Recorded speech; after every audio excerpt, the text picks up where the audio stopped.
Disons-le clairement. Vous n'êtes pas prêt. Et vous le savez. Je ne dis pas cela comme une accusation, mais comme une vérité qui vous hante silencieusement depuis bien trop longtemps. Ce sentiment que vous portez en vous, ce vide inexplicable qui semble grandir, cet inconfort persistant même lorsque tout semble aller bien à la surface, ce n'est pas une simple anxiété passagère, c'est un avertissement profond. C'est l'univers qui aiguise l'épée avant de vous la tendre, un signal que quelque chose de plus grand se prépare.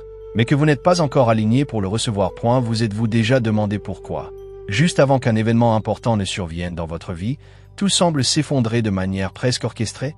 Les amitiés que vous pensiez solides se brisent sans raison apparente. Le corps tombe malade, comme si vous trahissez au pire moment. Les opportunités que vous attendiez depuis des mois, voire des années, disparaissent subitement. La motivation, cette flamme qui vous portait, s'évanouit sans laisser de traces. Vous avez l'impression de reculer, de perdre du terrain, mais en réalité, ce qui se passe est bien plus profond. Vous êtes dépouillé de tout ce que vous n'êtes pas. Ce n'est pas une régression, mais une purification. L'univers vous met à l'épreuve, non pas pour vous punir, mais pour vous préparer à ce qui vient ensuite. Et voici une vérité que peu de gens comprennent. L'univers n'accorde pas de dons à ceux qui n'ont pas été raffinés intérieurement. Il ne s'agit pas d'efforts, de chance ou de timing parfait. Il s'agit de transformation. Une transformation que vous ne pouvez pas simuler, car il ne suffit pas de demander quelque chose à la vie. Vous devez devenir quelqu'un capable de le retenir, de le porter sans que cela vous brise. Carl Jung l'a vu avec une clarté brutale lorsqu'il parlait de l'inconscient. Il disait que l'inconscient se lasse d'attendre votre permission pour évoluer. Et quand il décide qu'il est temps pour vous de changer, il ne vous le demande pas poliment. Il vous jette dans le chaos, sans préavis, sans ménagement. Parce que le chaos est le langage avec lequel l'âme se réécrit, se redéfinit, se reconstruit. Pensez Y, cette relation qui s'est terminée soudainement, vous laissant avec un sentiment d'abandon. Ce travail que vous avez perdu alors que vous en aviez désespérément besoin pour avancer. Cette trahison que vous n'avez pas vue venir, venant d'une personne en qui vous aviez une confiance aveugle. Ce n'étaient pas des erreurs du destin, des coups de malchance ou des injustices cosmiques. C'étaient des interventions chirurgicales, précises et nécessaires. Elles arrachaient ce qui ne servait plus, ce qui était pourri à l'intérieur de vous, même si vous n'en aviez pas conscience. Mais vous, dans votre douleur, vous avez appelé cela une injustice, un échec, une malédiction. Et si vous aviez tort? Et si chaque perte, chaque blessure, chaque moment de désespoir était en réalité une invitation à devenir une version plus authentique de vous-même? Savez-vous quel est le plus grand obstacle entre vous et ce que vous voulez vraiment? Ce n'est pas le monde extérieur, avec ses systèmes imparfaits. Ce n'est pas les autres, avec leurs jugements ou leurs trahisons. Ce n'est même pas le manque de ressources ou d'opportunités. C'est la version de vous-même qui est encore ancrée dans le passé, qui s'accroche à des schémas obsolètes. Cette partie de vous qui veut le changement, mais sans lâcher le contrôle. Qui veut avancer, mais sans relâcher le confort de ce qu'elle connaît déjà. Qui veut évoluer, mais sans accepter de mourir un peu. Oui, j'ai dit mourir, car pour que quelque chose de nouveau naisse en vous, quelque chose d'ancien doit disparaître. Et ce quelque chose, c'est souvent votre ego. Cette voix intérieure qui vous a protégé pendant si longtemps, qui vous a aidé à survivre dans un monde difficile, mais qui est maintenant devenu votre prison. L'ego ne veut pas de vrai changement, car le vrai changement est risqué, incertain, effrayant. Il préfère des améliorations superficielles, un meilleur travail, une meilleure apparence, plus de reconnaissance. Il veut des résultats sans risque, la sécurité, même si cela signifie rester dans un endroit où vous ne grandissez plus, où vous stagnez, où vous vous éteignez lentement. C'est pourquoi, lorsque le moment de la transformation arrive, l'ego se bat avec acharnement. Il résiste, il s'accroche, il vous murmure des excuses pour rester immobile. Et c'est là que la souffrance commence, cette souffrance que vous ressentez si intensément. Mais voici une vérité brutale, la souffrance n'est pas votre ennemi. Elle est le signal, le messager, la clé. Ça fait mal parce que vous êtes en train de franchir une limite, un seuil entre l'ancien et le nouveau. Et chaque limite, chaque transition, nécessite une rupture, une cassure, un renoncement. Ou pensiez-vous vraiment que vous pouviez passer d'un état à un autre sans en payer le prix? Ce silence que vous ressentez ces derniers temps, ce vide qui vous envahit, ce sentiment d'être déconnecté, ce n'est pas un abandon de l'univers. Ce n'est pas un signe que vous êtes oublié ou puni. C'est la pause nécessaire entre l'effondrement et la reconstruction. C'est le sol fertile qui reste après qu'un feu a tout consumé. Et dans cette terre, ce que vous planterez sera plus fort, plus résilient que jamais. Mais cela dépend d'un choix, planté avec conscience, avec intention, avec vérité. Parce que ce moment, cet espace liminal entre ce que vous étiez et ce que vous serez, est le plus sacré de tous. C'est ici que vous décidez si vous serez une répétition mécanique de votre passé ou si vous deviendrez le début de quelque chose d'entièrement différent, quelque chose qui reflète enfin qui vous êtes vraiment. Regardez à l'intérieur de vous, avec une honnêteté impitoyable.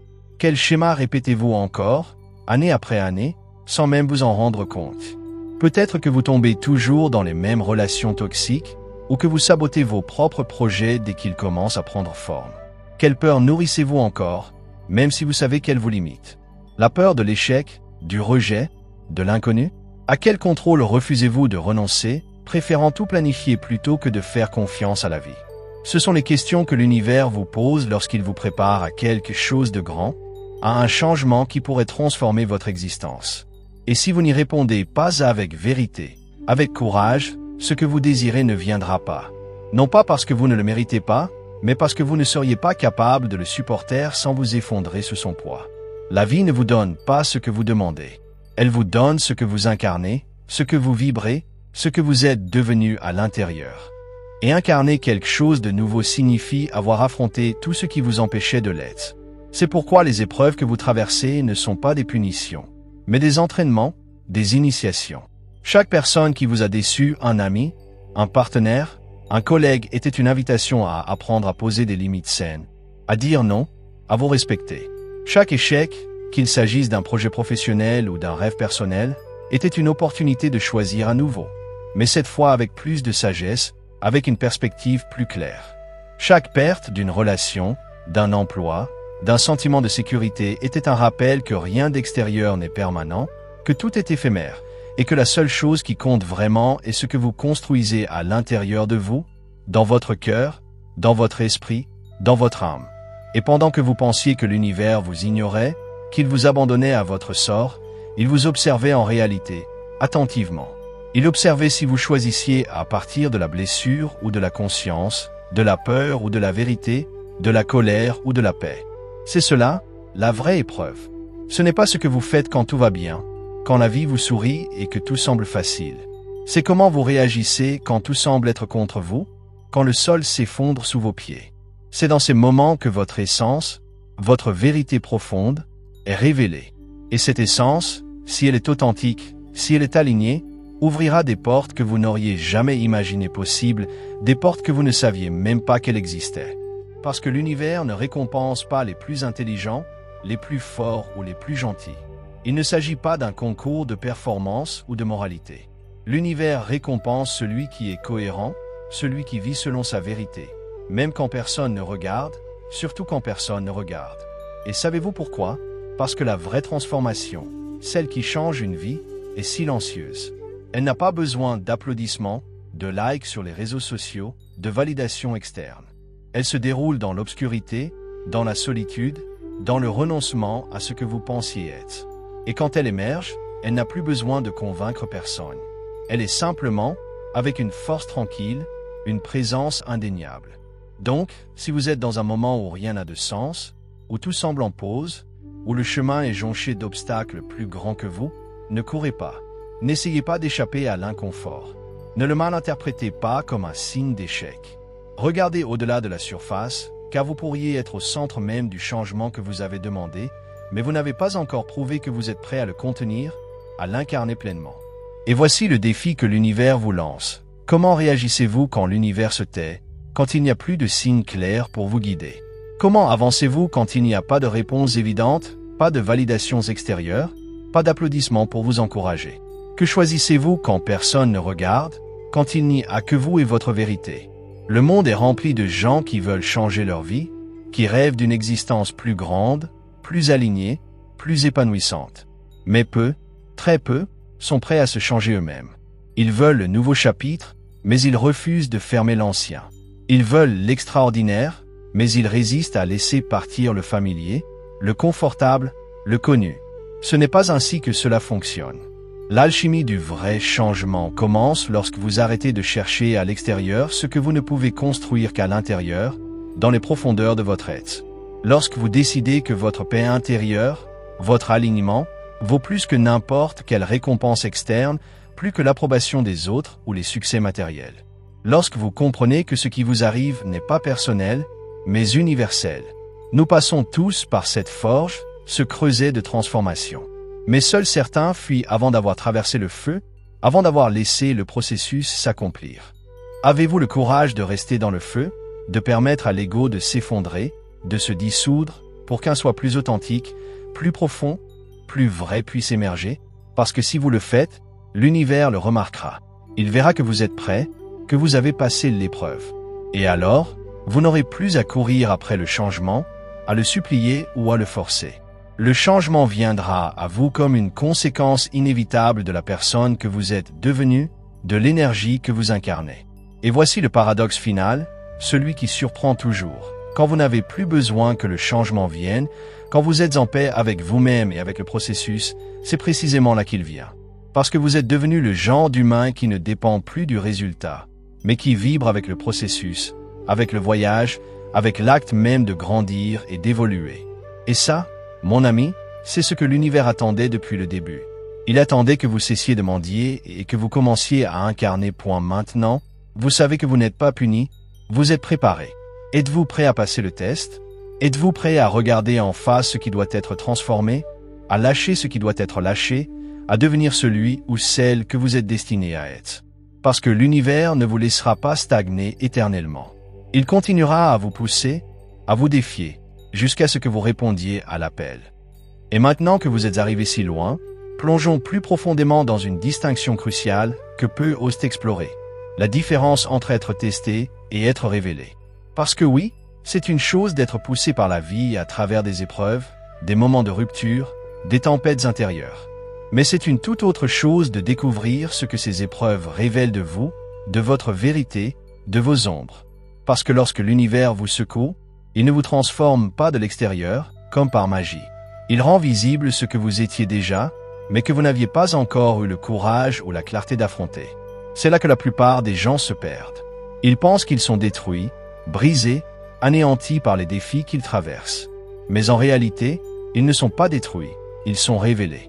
Et ce qui fait surface dans ces moments n'est pas toujours joli, n'est pas toujours flatteur. L'insécurité, qui vous pousse à chercher constamment l'approbation des autres. Le besoin de contrôle, qui vous empêche de faire confiance à la vie. L'arrogance, camouflée en une fausse confiance en soi. La peur, déguisée en prudence ou en rationalité. Tout cela était déjà en vous, tapis dans l'ombre, attendant d'être mis en lumière. Seulement maintenant, sous la pression des épreuves, vous ne pouvez plus le cacher, ni à vous-même ni aux autres. Et c'est une étape cruciale. La pression ne crée pas vos fissures. Elle ne fait que les montrer, les exposer, les rendre visibles. Et une fois qu'elles sont à découvert, vous ne pouvez plus prétendre qu'elles n'existent pas. Vous avez un choix, les affronter avec courage ou continuer à avaler l'idée que tout arrive pour une raison, comme une phrase décorative, sans vraiment comprendre ce que cela signifie au plus profond de vous. Mais voici une nuance encore plus subtile et en même temps incroyablement puissante. Ce qui vous arrive, ces défis, ces pertes, ces moments de chaos, n'est pas là pour tester votre force brute, comme si la vie était une compétition de résilience. Ce n'est pas une question de combien vous pouvez endurer avant de craquer. Non, ces épreuves sont là pour nettoyer votre vision, pour vous aider à voir plus clairement.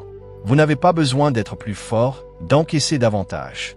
Vous avez besoin de voir plus clairement, voir quelles habitudes vous répétez sans jamais les remettre en question, comme ce besoin de tout contrôler ou cette tendance à vous auto-saboter. Voir quelles idées sur vous-même vous portez depuis l'enfance, peut-être des croyances comme « je ne suis pas assez »,« je dois être parfait pour être aimé ». Voir quelles histoires vous vous racontez encore et encore pour éviter d'affronter la vérité, que vous ne pouvez plus continuer à être qui vous étiez, que cette version de vous a fait son temps. Par exemple, peut-être vous répétez-vous que vous n'êtes pas prêt, que vous avez besoin de plus de temps, de plus de préparation, alors qu'en réalité, vous repoussez l'inévitable par peur de l'inconnu. Ces schémas, ces récits, sont comme des lunettes déformantes qui faussent votre perception de la réalité. Les épreuves viennent retirer ces lunettes vous forçant à voir les choses telles qu'elles sont, et non telles que vous les avez toujours vues. Et c'est ici qu'entre en jeu l'ombre, cette partie de vous que vous avez appris à cacher pour être accepté, pour être aimé, pour vous intégrer dans le monde. Ce que vous avez supprimé pour éviter le rejet peut être votre colère, votre vulnérabilité, votre besoin d'amour. Ce que vous avez réduit au silence pour ne pas déranger peut être votre créativité, votre audace, votre vérité. Carl Jung avait une phrase puissante à ce sujet. On ne s'illumine pas en imaginant des figures de lumière, mais en rendant son obscurité consciente. Eh bien, c'est exactement ce processus que vous traversez. Les épreuves que vous rencontrez sont comme des lanternes qui vous forcent à regarder là où vous avez toujours évité de regarder, dans les recoins sombres de votre être. Par exemple, peut-être que la fin brutale d'une relation vous oblige à confronter votre peur de l'abandon, une peur que vous avez enfouie depuis des années. Ou peut-être qu'un échec professionnel révèle votre tendance à chercher l'approbation des autres au détriment de vos propres désirs. Ces moments ne sont pas là pour vous briser, mais pour vous éclairer, pour vous montrer ce que vous devez guérir, ce que vous devez transformer. Savez-vous pourquoi tant de gens ne changent pas, même quand leur vie leur crie de le faire, même quand tout autour d'eux s'effondre? Parce qu'ils préfèrent rester brisés dans le familier plutôt que de se retrouver guéris dans l'inconnu. L'ego s'accroche à la blessure, à la douleur connue, car au moins, elle est prévisible. Vous savez à quoi vous attendre, même si c'est douloureux. Mais la vraie transformation, celle qui change une vie, ne se produit pas dans le connu, dans la zone de confort. Elle se produit dans le saut, dans l'inconnu, dans l'incertitude. Et pour sauter, il faut d'abord lâcher prise. Lâcher prise, ce n'est pas abandonner ou renoncer. C'est faire confiance, c'est dire à la vie, je n'ai aucun contrôle sur ce qui vient, mais j'ai foi que cela a du sens, que cela me mènera là où je dois être. Et cette foi n'est pas une croyance aveugle, un vœu pieux. C'est une certitude qui naît quand vous regardez en arrière et réalisez que tout ce que vous avez perdu, une relation, un emploi, une illusion, était exactement ce que vous aviez besoin de perdre pour grandir. Que chaque rupture, chaque chute, chaque silence était un rendez-vous avec une partie de vous que vous ne connaissiez pas encore, une partie plus forte, plus sage, plus alignée. Parce que le véritable éveil n'est pas un moment mystique rempli de lumière, d'épiphanie grandiose et de musique céleste.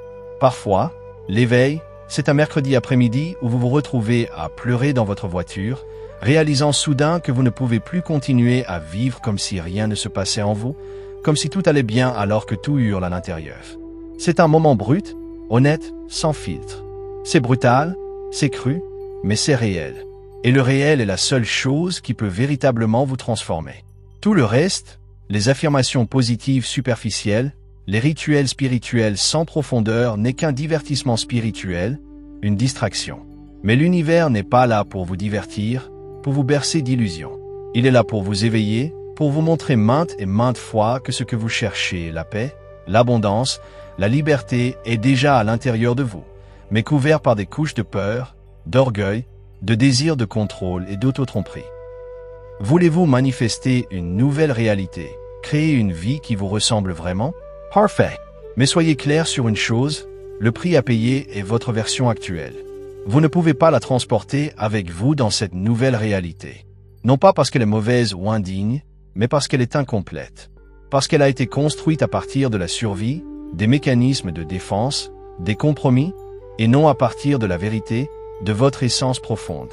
Et c'est le prochain niveau de cette conversation, une distinction essentielle. Survivre n'est pas la même chose que vivre. L'ego survit, il cherche à éviter la douleur, à minimiser les risques, à rester dans le connu. L'âme, elle, vit, elle ose, elle s'exprime, elle s'abandonne au mystère de la vie. Tant que vous continuerez à prendre des décisions pour éviter la douleur, pour plaire aux autres, pour maintenir un semblant de contrôle, vous continuerez à survivre, à fonctionner, mais pas à vivre pleinement. Mais dès que vous choisissez d'agir à partir de votre vérité sans garantie, sans savoir si cela fonctionnera, juste par cohérence interne, c'est là que la vie commence, que l'énergie commence à circuler, que les synchronicités apparaissent. Savez-vous ce que vous pouvez faire de plus puissant lorsque l'univers vous teste, lorsque tout semble aller contre vous? Ce n'est pas de résister, de serrer les dents et de tenir bon. Ce n'est pas d'endurer en silence, en espérant que ça passe. C'est d'écouter, vraiment écouter.